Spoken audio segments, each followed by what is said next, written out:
I'm only talking to the people that are ready to get to the next level of their life and their career. They're gonna boldly walk into the next season of their life, unapologetically getting rid of all things, people, and situations that no longer belong in their life. Most of you,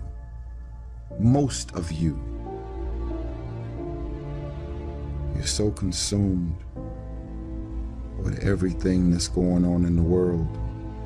This is the reason you haven't figured out your own life yet. Every blog, every website, every tweet, every Instagram post, you are so consumed with everything that's going on in the world, you're ignoring your own world. You can never shine trying to sit on someone else's sun. You can never figure out who you are if you're consumed in everything that everybody else is and what they're doing and the moves that they're making. Because you're trying to chase someone else's life. You're trying to chase someone else's lifestyle and identity, all while ignoring your own life and your own path. What is the vision for your life? What are the ideas and the dreams for your life? What are you supposed to be doing? Who are you? What are your gifts and talents? What is your ultimate destiny and your goals? And you should understand this, that it was always going to be your family and your friends that would be the first ones to try and talk you out of your vision and your big idea. That's why you're supposed to live your life. Focus on your intentions and do your thing.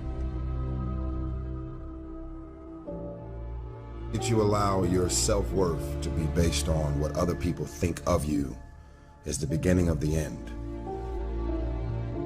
I believe in me. If you stop believing in me, I'm not gonna believe in myself any less.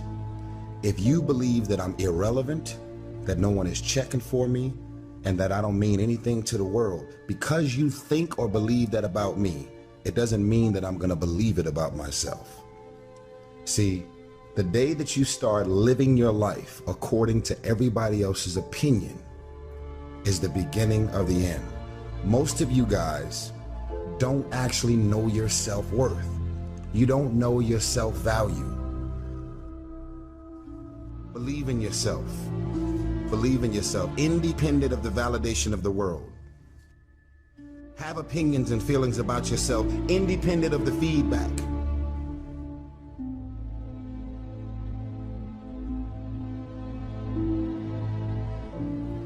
I really think that if you get rid of the trash in your life, that can be people, business, and situations, you too could really, I really believe that you can reach your full potential. I want you to fly. I want you and your career and your financial blessings to bypass me. What happens to you as you stroll merrily on your way through life? Well, what happens is that as you're moving from point A to point B, you encounter things. And people think that what they encounter are objects, but that's not the case. First of all, most of the things that you encounter, many of the things are actually other people, and they're not objects. They're too damn complex. And even apart from the social world, the things that you encounter aren't objects. They seem to be something more like tools or obstacles. And I don't mean that we see objects and turn them into tools or obstacles. I mean that we see tools and obstacles, because what happens is that when you array yourself towards a goal, then the world transforms itself into things that get in the way of that goal, and three things. Things that get in the way of the goal, those are things you don't like. Things that facilitate your movement towards the goal, those are things that you like, and irrelevant things. And mostly you want irrelevant things, because there's just too damn many things. So the category of irrelevant is one you really like. So most of everything is irrelevant if you have a good plan.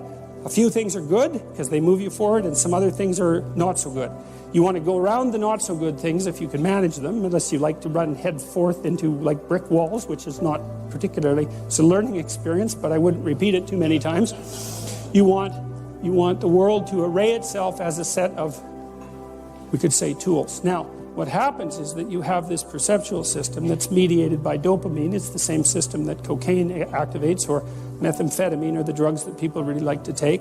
And it's the dopaminergic system that responds with positive emotion to indications that you've encountered something that will facilitate your movement towards a goal. And that's really important to know, because people tend to think that they're happy because they achieve goals, and that's not true. What's true, because as soon as you achieve a goal, then you have a problem, which is what's the next goal. And that's actually a big problem. You encounter that as soon as you graduate from university, for example. That's right. I made this joke before. Graduation day, you're like king of the university hierarchy, undergraduate hierarchy. Day after, you're unemployed potential Starbucks employee, right? So it's like, so obviously the accomplishment per se as a source of reward is problematic, because when you accomplish, you run the frame to its end, and then you have the problem of needing a new frame. So that's a problem. But if what you're encountering instead are things that will move you along your way, it's like, hey, that's great, and that's where you get your positive motivation. And so that's really that's so much worth thinking about. You can think about that for a year, and that wouldn't even be enough to think about it, because here's what it means.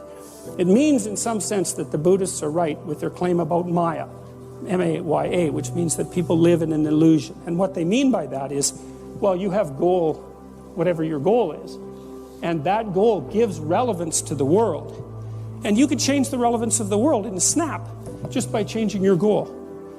You can do that.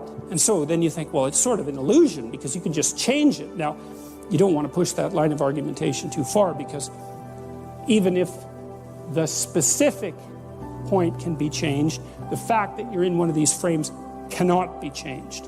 And so you have to be in a frame, although you get to pick the frame. So there's still an absolute there, which is that you have to be in a frame, and that is not a trivial absolute. It's a very major absolute.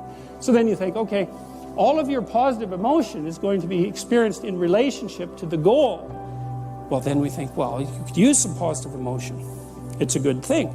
Positive emotion inhibits anxiety and disappointment and frustration and pain. It does all that. Technically, it does that. The higher the aim, the more the positive emotion. So that's you think, well, why should I bother? Why should I bother doing something lofty and difficult? It's like, because it's worth it. When people say that life has no meaning, that isn't what they mean. What they mean is, I'm suffering stupidly and intensely, and I don't know what to do about it. Well, the suffering is meaningful. It's just not the kind of meaning you want. So how do you get out of that? You note the baseline of suffering, which is very, very, very, very high. And then you say to yourself, okay, I need to do something that justifies that. And that's not so easy, because the baseline for suffering is high. If you're going to make something of yourself, let's say, so that it's worthwhile to exist in the world, then you have to aim at something that's so well structured that you can say, yeah, earthquakes, cancer, death of my family, dissolution of my goals, ultimate futility of life, and the heat death of the universe. Hey, it doesn't matter, it's worth it.